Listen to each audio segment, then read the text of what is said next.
Look who is back at the Bridge. Yes, I am here. I'm back at a Chelsea game. I know some of you guys were a bit worried about the fact that I'm not going to be covering that many Chelsea games, but I am here, and actually I've got a run of Chelsea games coming up, so you'll be seeing a lot more Chelsea vlogs coming up in the next couple of weeks. So today's game is Chelsea against Bournemouth. It is a glorious day, as you can now see. I'm really looking forward to it. The last time Bournemouth came here, it was a 3-0 win for them, so let's see what happens. I'll be back after the game. Hey guys, it's Vishali. So it's full time. I'm sitting in an empty and, I have to say, quite peaceful Stamford Bridge Stadium. I always love it after a game, when most of the staff have gone home, all the players have gone home, all the crowd has gone home, just being able to kind of sit and take in the atmosphere, take in the game that you've just watched. I mean, it is a beautiful evening as well. Hopefully you can see it as well. The sun is shining. It was a boiling hot day today. I was sitting in the second row where I usually sit, and the sun was shining on my face the whole game, and I was starting to feel slightly sleepy during the match, despite having had a couple of coffees, because it was that warm. Absolutely glorious day to kick off September, and it ended 2-0 for Chelsea. So Chelsea, they have a 100% winning record like Liverpool. They continue to win under Sarri. Despite that though, Sarri doesn't think that Chelsea are title contenders, or at least he's playing down Chelsea's chances of winning the Premier League title this season, which is probably, I think, quite a wise thing to do, given the fact that they didn't finish in the top 4 last season. But in terms of what I thought was quite interesting, obviously the goals came from Pedro and Hazard. I mean, he was actually out here on the pitch after the game. He had his kids with him, and he's having a little kickabout, which he doesn't do very often. But I don't really know what else to add about Hazard. He is so important to this side. But actually, a player I wanted to focus in on today is Marcos Alonso, because he just continues to contribute so much to Chelsea's attacking play. I mean, against Arsenal, he scored the winning goal. Against Newcastle, he won the penalty that Eden Hazard scored, and of course it went on to inspire Chelsea to a 2-1 win. And today he was involved in both of Chelsea's goals. He started the move that ended in Pedro opening the scoring, and then of course he got the assist for Hazard's goal. So Sarri's asked about Alonso after the game, and he said that he is so good attacking wise, and this is how good Sarri thinks he is. He said Alonso is currently the best left back in Europe and can be the best left back in the world if he improves defensively. But he's certainly continuing to be what a signing for Chelsea since coming here a couple of years ago.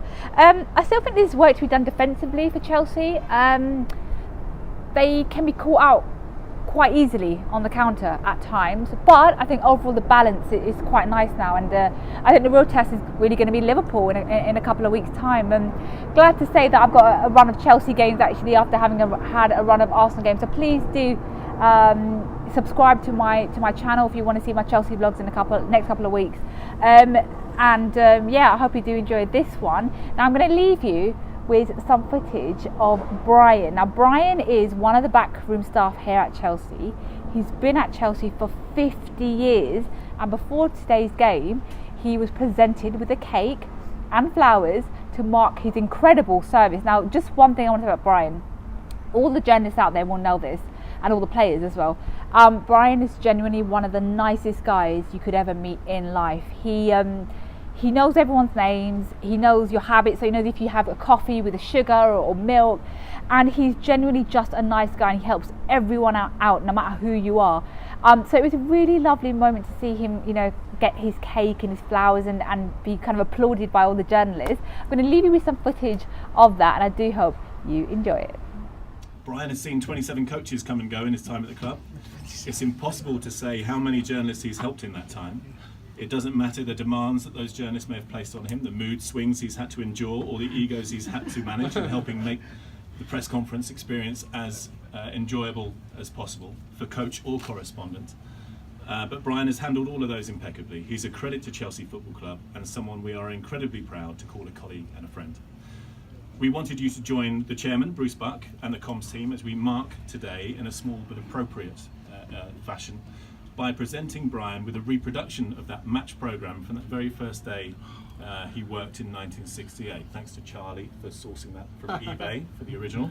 But we've had it worked into a silver replica to give to Brian. And it makes sense to do that in front of the press corps that Brian has served and assisted so ably and so well over the last 50 years. Well done, Brian.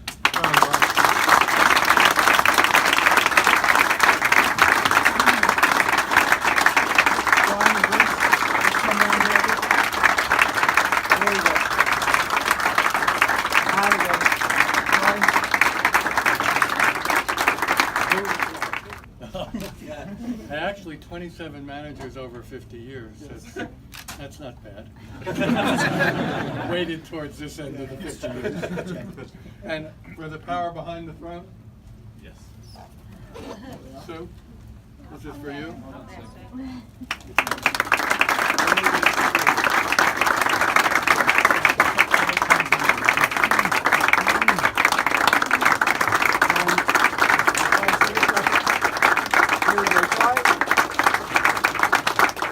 Brian, this way, please. Here we go.